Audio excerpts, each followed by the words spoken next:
End up getting these to replace the scissor jacks that I have. The scissor jacks that I've got on this small 20-foot Rpod camper actually end up hitting the ground a lot. So by removing those, I get much better clearance. And what's great is these don't take long at all to set up. They nest within themselves, so they fit quite nicely down below in the compartment. And they're pretty lightweight. Now, some people have mentioned they're so lightweight that maybe they don't hold the 6,000 pounds they said they've been rated for.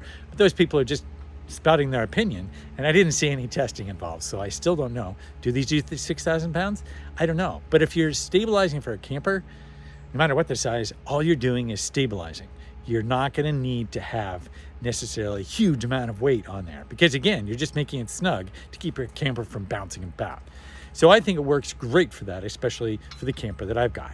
In certain situations, if the camper is too low, of course I can't get this under the camper. But for the most part, these have worked out really well, and they don't take long at all to set up. You end up easily adjusting the height through this nut right here, okay? And you can do it beforehand or getting it in place and then spinning it with this. Now what's great is this goes in and out, which means you're much less likely to get stuck when you're, winding it up or down.